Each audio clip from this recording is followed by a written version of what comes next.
Hello everyone, आप सभी दोस्तों का ऐसे ऐप में बहुत बहुत स्वागत है। ये हमारा डेली क्विज 15 होने वाला है। उम्मीद करता हूँ आपने इससे पहले सारे टेस्ट जो हैं अच्छे से दिए होंगे। टेस्ट के बाद में ये इसका वीडियो सॉल्यूशन है, आपको पैनल फाइल भी मिलेगी, क्वेश्चंस भी मिलेंगे और साथ में टेक्स्ट सॉल्यूशन भी मिलने वाला है। चलिए देखते हैं इस क्विज के अंदर क्या इंपॉर्टेंट क्वेश्चन है जो पिछले कुछ एग्जामों में आ चुके हैं। बात करेंगे हमारे पहले क्वेश्चन की कि निम्नलिखित में से कौन सा टेक्स्ट इनपुट डिवाइस है। बात हो रही है टेक्स्ट इनपुट डिवाइस कौन सा होता है। ऐसी डिवाइस जिसके थ्रू टेक्स्ट इनपुट दिया जा सकता है, मतलब अक्सर दिए जा सकते हैं। तो जाहिर सी बात है, अक्सर देने के लिए हम जो यूज लेते हैं दोस्तों वो होगा कीबोर्ड। सीधा सा है। इसके अंदर के थ्रू तो इमेज के रूप में हम लोग क्या देते हैं, इनपुट। तो यहाँ पर पूछा है टेक्स्ट के लिए कौन सा होता है, और टेक्स्ट के साथ में अगर वो चाहे तो दे सकता है कि नंबर इनपुट देना है, तो भी आपका आंसर क्या रहेगा, कीबोर्ड। अगला है कि किस उपकरण का प्रयोग इमेज को इनपुट के रूप में करने के लिए किया जाता है। तो आपके पास कोई इमेज है, करेक्ट है। मैं चाहता हूं कि ये कोई ऐसी इनपुट डिवाइस हो जो इस इमेज को पढ़े और हमारे कंप्यूटर में सेव कर दे, करेक्ट है। तो यहां पर कौन सी डिवाइस यूज करेंगे, स्कैनर। स्कैनर का काम है किसी भी पेपर पर या किसी भी जगह पर बनी हुई इमेज को स्कैन करते हुए कंप्यूटर की फाइल में कन्वर्ट करते हैं। जनरली ये जो इमेज होती है वो पेपर पर होती है और पेपर को हम लोग कहते हैं हार्ड कॉपी, और कंप्यूटर की जो फाइल बनती है इमेज की उसे हम लोग कहेंगे सॉफ्ट कॉपी। तो आप ये भी कह सकते हो कि कंप्यूटर का जो काम है या स्कैनर का जो काम है वो हार्ड कॉपी को सॉफ्ट कॉपी में बदलना। ए इसका परफेक्ट आंसर होगा। प्रिंटर एक आउटपुट डिवाइस है, तो ये तो हो नहीं सकता, हमसे इनपुट पूछा है। जॉयस्टिक इनपुट तो है पर इसका उपयोग गेमिंग के लिए किया जाता है। और ओसीआर जो है ये भी एक तरह का स्कैनर है, लेकिन ये केवल अक्षरों को पढ़ता है, जिसकी फुल फॉर्म होती है optical character recognition. Optical character recognition, ये अक्षरों को पढ़ता है, उसको इंटरनेट पर सर्च भी करता है, ट्रांसलेट भी करता है। इसका मैं एक एग्जांपल बता देता हूँ, आप इसका यूज जरूर कीजिएगा। नाम है गूगल लेंस। तो मान लीजिए आपको कोई भी क्वेश्चन का आंसर ढूंढना है, तो ओसीआर गूगल लेंस खोलिएगा और लेंस खोलने के बाद में उस क्वेश्चन की ऊपर ले जाएगा, इसके अंदर कैमरा आएगा, वो उस फोटो खींचकर सेव तो नहीं करेगा, लेकिन फोटो खींचकर उसको इंटरनेट पर सर्च करेगा, ट्रांसलेट करेगा, बहुत कुछ करने वाला है। तो यहां से कई एग्जामों में इसकी फुल फॉर्म पूछी गई है, ऑप्टिकल करेक्टर रिकॉग्नाइजेशन। करेक्टर का मतलब होता है दोस्त अक्षर। अगले क्वेश्चन की बात करते हैं कि बैंकों में चेक को पढ़ने के लिए किस डिवाइस का काम लेते हैं। अगर मैं बैंक के चेक की बात करूं, बैंक के चेक की बात करूं, तो चेक आप लोगों ने जरूर देखा है, और नहीं देखा है तो बहुत जल्दी आप लोग देख पाएंगे। चेक के जो ये निचला भाग है, यहाँ पर कुछ अक्षर लिखे हुए होते हैं दोस्तों, और ये जो अक्षर होते हैं ये चुंबक की सहायता से लिखे जाते हैं। इनको लिखा जाता है मैग्नेटिक इंक से। ये चुंबक की सहायता वाले अक्षर होते हैं, तो आप इनको कह सकते हैं मैग्नेटिक इंक करेक्टर। तो हमसे वो पूछ रहा है कि भैया इन नंबरों को पढ़ना है, तो आपके पास कौन सी इनपुट डिवाइस का उपयोग होगा। तो उसके लिए यूज करते हैं MICR। ये एक तरह की मशीन होती है जिसमें चेक को डाला जाता है, और ये मशीन चेक के इन्हीं नंबरों को जो चुंबक की सहायता से लिखे हैं उनको पढ़ लेगी। इसीलिए MICR की फुल फॉर्म हो जाती है मैग्नेटिक इंक करेक्टर रिकॉग्नाइजेशन। तो आपकी ये फुल फॉर्म भी हो गई, और आपको ये भी समझ में आ गया कि आखिर ये नाम इसका ऐसा क्यों रखा गया है। तो ये हो गया इसका आंसर सी। अगले क्वेश्चन की ओर बात करते हैं कि आउटपुट उपकरणों का महत्वपूर्ण कार्य क्या होता है। तो जितने भी दुनिया में कंप्यूटर है उनके एक भाग होगा जो यूजर से वैल्यू लेगा या डाटा लेगा। इस भाग को हम लोग कहते हैं इनपुट। इनपुट आपसे डाटा लेकर आगे किसको दे देगा, प्रोसेसिंग यूनिट को। यहां आती है दोस्तों प्रोसेसिंग यूनिट जो सारी गणना करती है, और प्रोसेसिंग यूनिट क्या करेगी, डाटा को कन्वर्ट कर देगी इंफॉर्मेशन में, और ये इंफॉर्मेशन यूजर के काम की होती है। और ये इंफॉर्मेशन यूजर को पहुंचाने के लिए हमें जरूरत पड़ेगी कुछ हार्डवेयर की, और इसको कहेंगे आउटपुट, करेक्ट है। तो आउटपुट का काम क्या है, यूजर को इंफॉर्मेशन देना। तो निर्देशों को प्राप्त करना नहीं दोस्त, प्राप्त करना तो हो ही नहीं सकता, ये काम तो आप इनपुट का कह सकते हो। अगला है निर्देशों को सिस्टम में डालना, नहीं, डालने का काम भी इनपुट का होता है। निर्देशों को क्रियान्वित करना, बोले तो निर्देशों को चलाना, दोस्तों ये काम होता है प्रोसेसिंग यूनिट का। परिणाम को दिखाना, ये मैं कह सकता हूं कि आउटपुट का जो काम है वो है यूजर को परिणाम दिखाना, इंफॉर्मेशन दिखाना। यहां पर सही आंसर होगा डी। अगला क्वेश्चन है कि निम्न में से कौन सा मेमोरी मापन इकाई का उदाहरण नहीं है। दोस्तों हम हमेशा बात करते हैं कंप्यूटर के अंदर मेमोरी की, जिसमें जनरली हम जो बात करते हैं रैम और रोम की। और भी बहुत सारी मेमोरी होती है, पर रैम रोम को तो हर स्टूडेंट जानता है। जब भी हम लोग मोबाइल खरीदते हैं तो हम लोग जनरली खरीदते हैं 4 GB का फोन, जिसमें 4 GB रैम हो और 64 GB रोम हो सकता है कि आपके पास 6 GB का रैम का मोबाइल हो और 128 GB रोम का मोबाइल हो। तो क्वेश्चन यही है कि साहब ये जो रैम रोम होते हैं, आखिर इनको मापा किस में जाता है। तो अभी अभी आपने देखा कि रैम को मापा था हमने जीबी में। तो मेमोरी की जो इकाई होती है, तो कई इकाई तो होना जरूरी नहीं, तो मापेंगे कैसे कि रैम कितनी बड़ी है। तो हम लोग बात करते हैं मेमोरी की इकाई की, क्योंकि मेमोरी में डाटा रखा जाता है। तो आप इस टॉपिक को कह सकते हैं डाटा की इकाई। डाटा को कैसे मापा जाता है, जैसे कि आपका इंटरनेट रिचार्ज करवाते हो तो वो भी आप मेरे हिसाब से एमबी या जीबी या टीबी में मापते हो कि आज हमने 1 GB का प्लान लिया है, 2 GB का प्लान लिया है। तो जो डाटा की मापने की इकाई है वही मेमोरी की इकाई होती है दोस्तों, क्योंकि डाटा को मेमोरी में ही रखा जाता है। ये इकाइयों में सबसे पहले आती है 13 इकाइयां हैं टोटल। मैं आपको 13 के 13 नाम लिख देता हूं, ठीक है। मेरे हिसाब से 7 तो सबको आती होगी, 8, 9, 10, 11, 12 और 13, टोटल 13 इकाइयां हैं जो अभी काम में ली जा रही है। सबसे छोटी इकाई होती है बिट, फिर होती है निब्बल, बिट निब्बल, फिर होती है बाइट, फिर है किलो बाइट, किलो मेरा गीगा तेरा, kilo byte mega byte giga byte tera byte, फिर आता है पेटा बाइट एक्सा बाइट, फिर है जेटा बाइट योटा बाइट, फिर है ब्रोंटो बाइट जियो बाइट। ये है सारी इकाइयां। तो हमसे यही पूछ रहे कि इनमें से कौन सी इकाई नहीं है। बाइट होती है, किलो बाइट भी होता है, मेगा बाइट भी होता है, एमबी मतलब मेगा बाइट। लेकिन वोल्टेज डाटा की इकाई नहीं है, ये तो बिजली की इकाई है। तो सही आंसर होगा आपका डी। फिर बात करते हैं कि सब 1 बाइट में कितने बिट होते हैं। अगर हम लोग बात करते हैं कि साहब 1 किलो में कितने ग्राम होते हैं, तो मेरे हिसाब से आपको ये याद होगा 1000 ग्राम। उसी तरह से 1 बाइट में कितनी बिट होती है ये हमसे पूछा जा रहा है।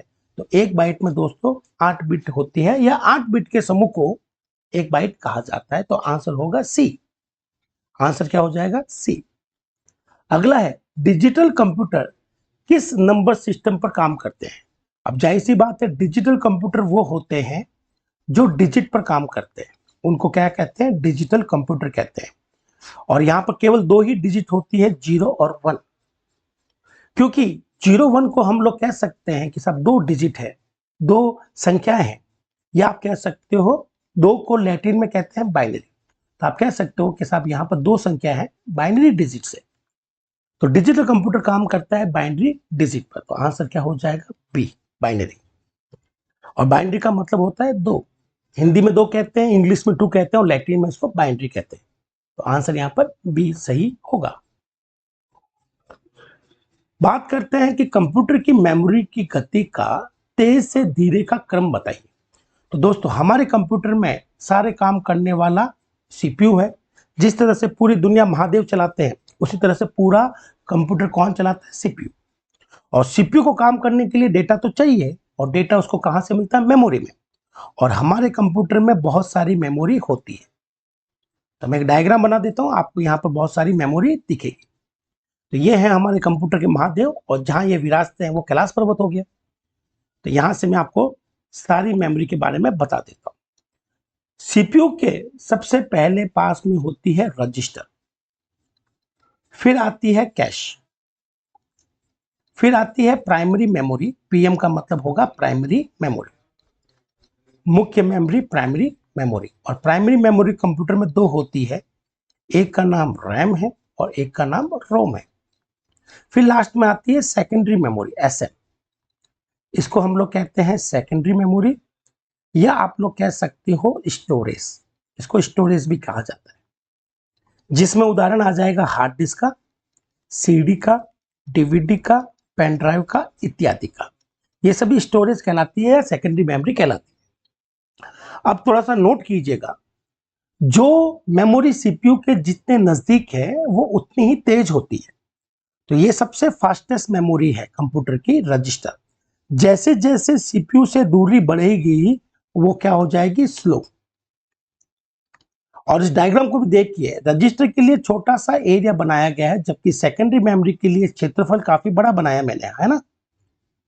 इसका मतलब है कि रजिस्टर सबसे तेज तो है, पर है बड़ा, छोटा, स्मॉलेस्ट।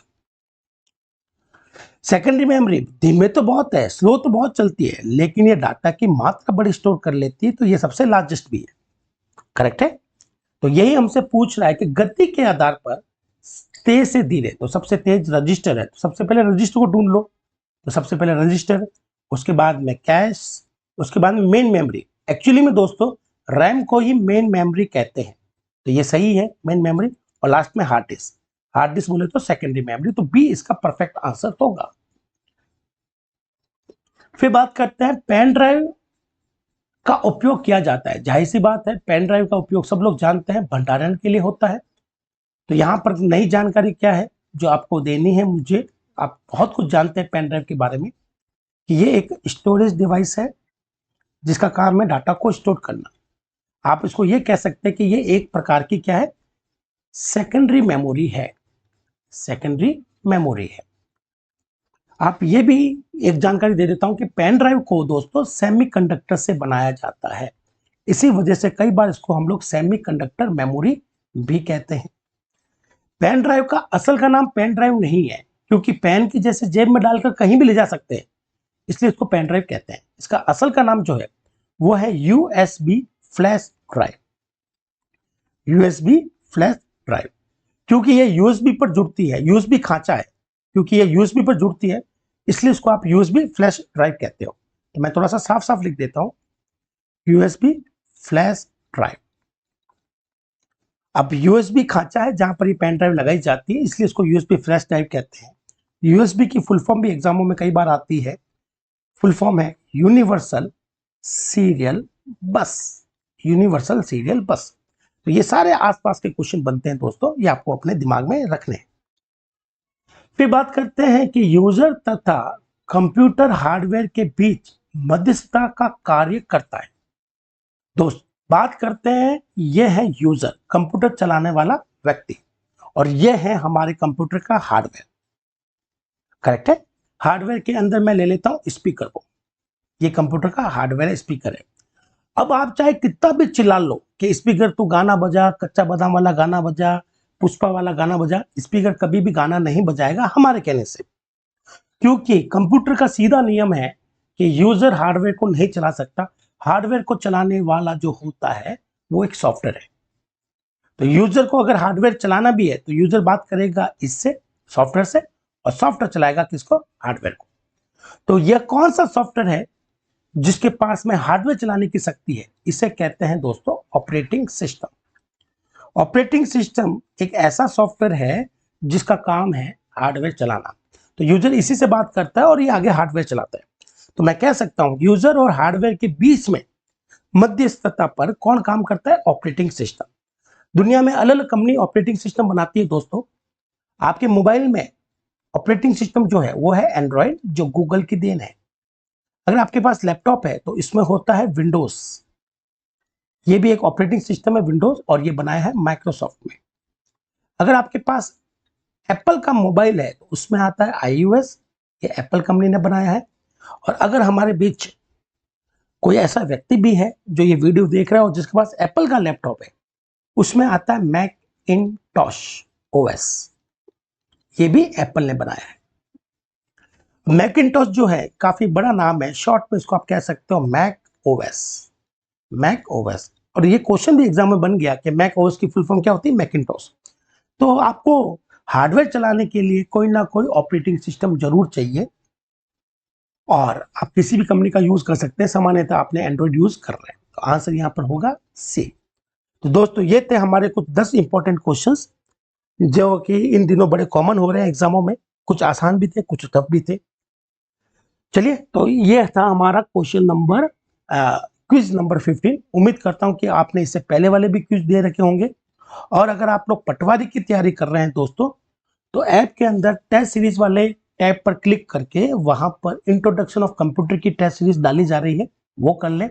और बहुत जल्दी मैं आपको हार्डवेयर से रिलेटेड क्वेश्चंस, सॉफ्टवेयर से related questions, specially MS office से रिलेटेड क्वेश्चंस करवा दूंगा, ताकि एग्जाम तक आपकी तैयारी बहुत अच्छी हो जाएगी। डेली बेसिस पर क्वेश्चन करते रहें, कंप्यूटर के भी करें, अदर सब्जेक्ट के भी करें। अंतिम महीना है ये पटवारी के लिए। मैं चाहता हूं कि जितने भी दोस्त पटवारी का एग्जाम दे रहे हैं, लग जाइए दोस्तों एमसीक्यू करने में। कहीं से भी अपनी ऐप से मिले तो वहां से कर लो, कहीं और से मिले तो कर लो।